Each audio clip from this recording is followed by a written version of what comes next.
me back. We had to kick out of another game where there was a disconnect involving Indio. Unfortunately, for Ericsson's internet went down, so it is what it is. But let's rock and roll with this one. It's going to let these guys know we are good to go. And we do have two teams that hopefully should produce a lot of excitement here, as LA and Vancouver are very capable of scoring goals and not necessarily the best teams at preventing them. So for those that may be stumbling on this, just wanted to talk about what the Hustler format is, because we just announced a Super Nintendo version of this that will be starting May 3rd. To win this tournament, you eventually have to use every single team in NHL94. And there's a process in which you have to kind of decide, do you want to maybe take a lesser team and get it out of the way if you think you're better than the other person, or if you think the other person is way better than you, maybe you try to take a much better team and try to get them eliminated, depending on where everyone is in a particular round. So there are multiple rounds, and a certain amount of people per round will advance. That number changes based on how many people actually sign up for the tournament, but it's typically close to half of the group would advance or more. So in this, we see that both of these players happen to have these teams available. I think, and you'd have to look at the spreadsheet, but I think that both of them did use some of the higher teams already, so they're sort of kind of running out of the top tier, and eventually they're going to be stuck with some garbage. Indeed, both players have been hanging around in the top couple tiers, and it looks like we have another false start here. Yeah, we have another let's play the computer and see if the other guy doesn't notice. Something about Indio setting up the matchups. I know when he plays a lot of SNES. SNES, you're allowed to pick who mans what team after you're at the game setup menu. So moving over to Gens, where you have to set up the players before you get to the game, is a little bit different. So just one of the many differences between the two versions of the game that we'll be able to experience as we continue to watch this Genesis version play out, and then Super Nintendo, as you said, starting May 3rd. It's definitely a different game. There's a more wide open field, I think, and with that more wide open field and people trying to maneuver their way using all the teams, I think it's going to be a very exciting format, and we're going to see a lot of crazy results. And we had some surprise eliminations in the Sega Genesis. I think we're going to have them just littered all over the place in Super Nintendo. There's going to be bodies on the floor in the first round. A lot of the heavy hitters are already swinging. I mean, we've got, and I don't even know, online who all of the heavy hitters are. But when Jammer signed up, that was like a big deal for me, because I know that he won Vancouver a number of years ago, coming out of nowhere. And I know he hasn't duplicated that, but I mean, still a top guy, and can beat anyone. So be interested to see what him and everyone else. I think even K-Fed is signing up, if I saw that correctly. So they're from the same group up in Vancouver. Fed won the King of 94 3. I know that Mikhail, King of 94, the original King of 94, he also won the fourth one, the most recent live one in Toronto, and the online one that we had this year. I know guys are pushing to get him involved, so if we can get him, we'd have all the King of 94 guys, and then we're going to have the runner-ups, Bob Kadowski, Anatar, Professor, we're going to have Dangler. It's going to be a murderer's row of guys, and that's just, I'm barely scraping the surface with those names. So it's going to be really exciting. Just a lot of people are going to be showing up. It's going to be a very deep tournament. So I'm not sure what the delay is here. They've been given the green light, but we don't have them with the players set to 2. It's almost like they're not there. And it just makes you wonder if they actually dropped out. I'm going to try to rejoin just to make sure that we're not sitting in a game that doesn't exist anymore. Yeah, that's a good call.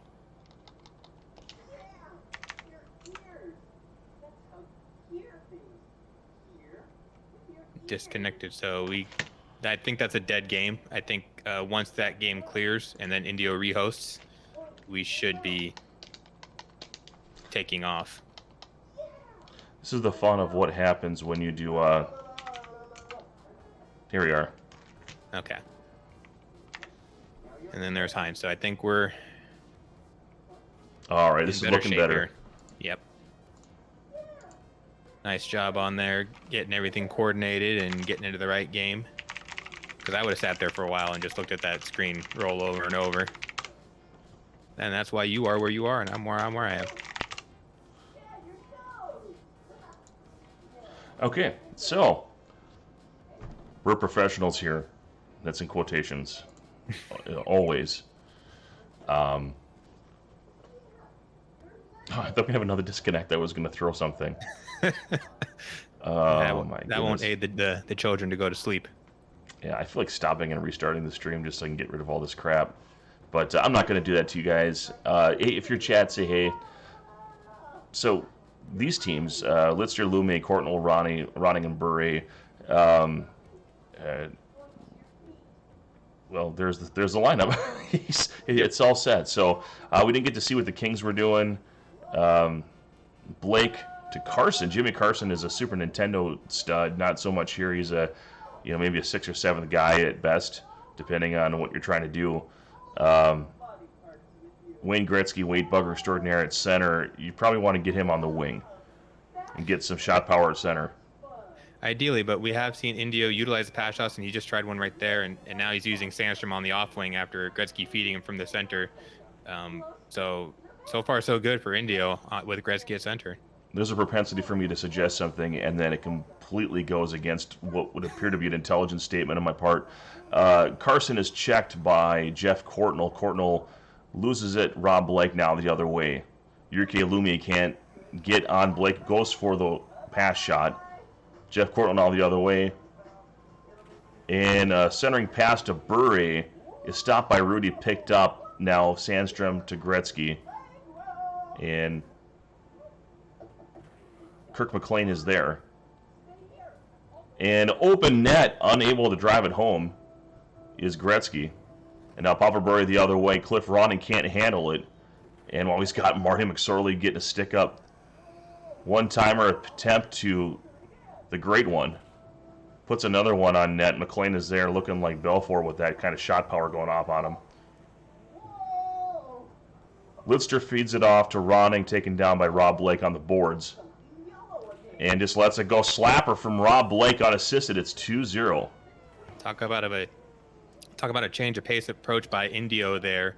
We've seen all sorts of pass shots and driving the net, and there he just does a little twirly move and slaps it with Blake, and next thing you know, it's by McLean, who was looking like Belfour earlier, but not so much there.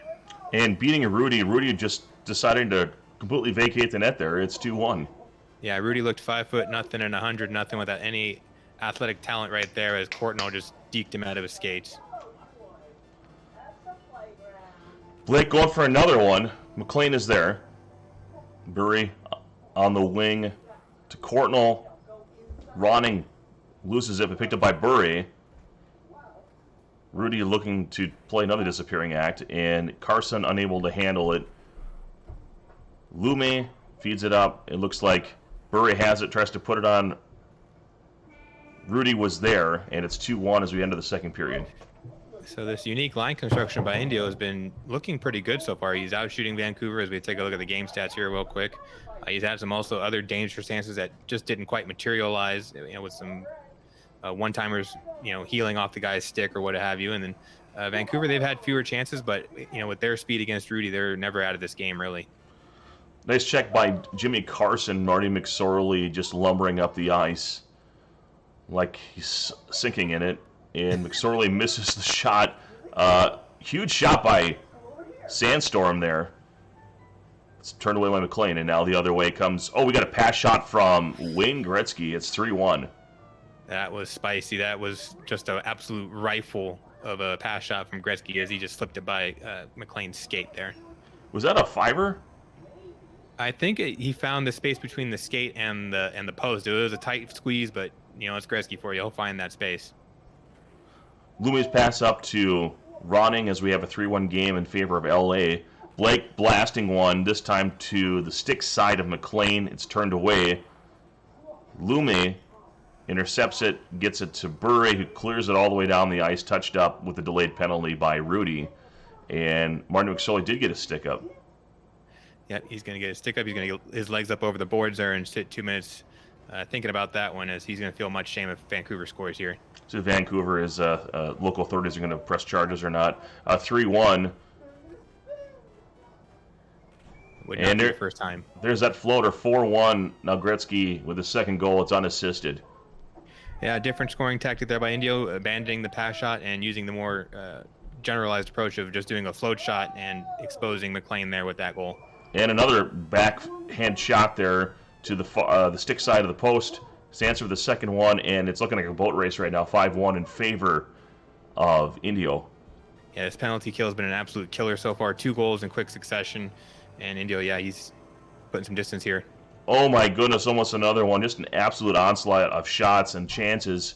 McLean turns that one away. Got a penalty on LA now. And we got the backup defenseman going into the box now. So we're going to see more of LA's defensive depth as Gretzky's going to be manning the dot all by himself up front. And Blake just buying time, killing the penalty, and wants more opportunities. And this is how awesome my son is. Just gave me water without getting on camera. And looks like Gretzky's out for the game. Oh, now he's on camera. He's breaking the fourth wall.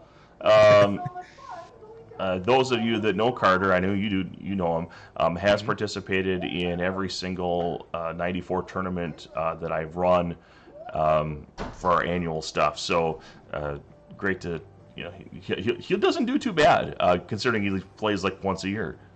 Not at all. He's been actually improving as the tournaments have been progressing and being one of the core members. So I think as he continues to get older, maybe play the game a little bit more, considering that we're getting older, he might become a legitimate player at some point. He's starting to become a skilled video game player, whereas he just has good awareness of what the game is able to do and plays lots of games like Rocket League. But back to this one, Jeff Cornell, one-timer to Bury. A little bit further away from the net and a backhand shot, so not a lot on that one. Blake, who's having a day, tries to feed McSorley, and now the other way comes Pavel Bure. Trying to find an opportunity, wants maybe cross crease. And I don't even know who 22 is for Vancouver, but that's not going to get it done. That's Robert Dirk. Dirk to Dirky is, I guess. I don't know, man. They had nothing on it. But 5-1 as we enter the third. Learning opportunities in these consolation brackets, trying to figure out what you can and can't do. And what I like about this tournament format is that you're going to see a lot of matchups that you just don't normally see, and you'll learn how quickly they're viable if you need to have them. So even if you're playing in maybe a more populated tournament where you have to play a lot of NHL 94, maybe you can go to the tape on one of these and say, hey, can I actually make this matchup work if I'm patient and that kind of thing? Because right now Vancouver is the better team, but it's not looking like it. No, not at all. I mean, Indio's really been taking it to Vancouver in this matchup, even with a very unusual lineup where he's got McSorley and Carson and Gretzky at center before he got injured. And yeah, I mean, these are the type, like you said, these type of matchups that you try out here, you get some experience, and maybe someone else didn't try these matchups in this tournament or otherwise, and then you surprise them in the tournament, in a live tournament, and maybe you can steal a victory off them because it's just such a unique matchup that they're not, well versed in it at all. Under 3 minutes now, and there's a great pass to Jeff Cornell, has a great chance, beats Kelly Rudy with the assist from Pavel Bure. It's 5-2. Yeah, snipe show by Courtnall, finding the space over Rudy's shoulder, right under the crossbar, and that was a nice apple there by Bure to give Vancouver a little bit of momentum here. Look like there might have been another opportunity there, but he can't handle the puck, getting it to Bure. And Bure with a chance. I think he had him beat, couldn't get the puck off his stick. Biscuit has a mind of its own tonight. Here comes, speaking of, what is that? From way downtown. I think that's the proverbial, I'm trying to check with this guy. All of a sudden I possess the puck and shoot it into no man's land. Unfortunate mistake. Lidster on his backside now, looks like. Sandstorm feeds it up to Carson. Great pass. Great opportunity. My mic is a little staticky. Thank you for letting me know. Is it peaking? Am I too loud, or does it just sound like crap?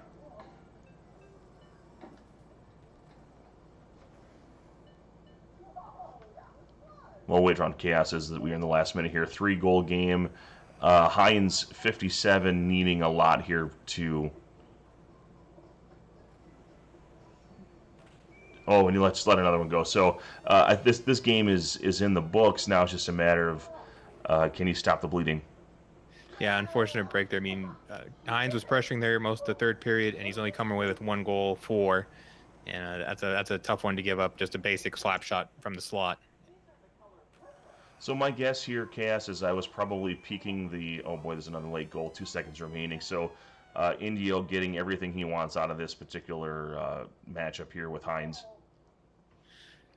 Yeah, and that's important because neither one of these players has a lot of top tier teams left. So squeezing out the offense where you're able to, this is, I think, a very critical win for Indio, and trying to move forward out of this consolation bracket. And Heinz, he was at -3 to start. Now he's at -8. So he's got, still a handful of games to work with, but he's going to need to put together a more complete performance and not just put spurts together.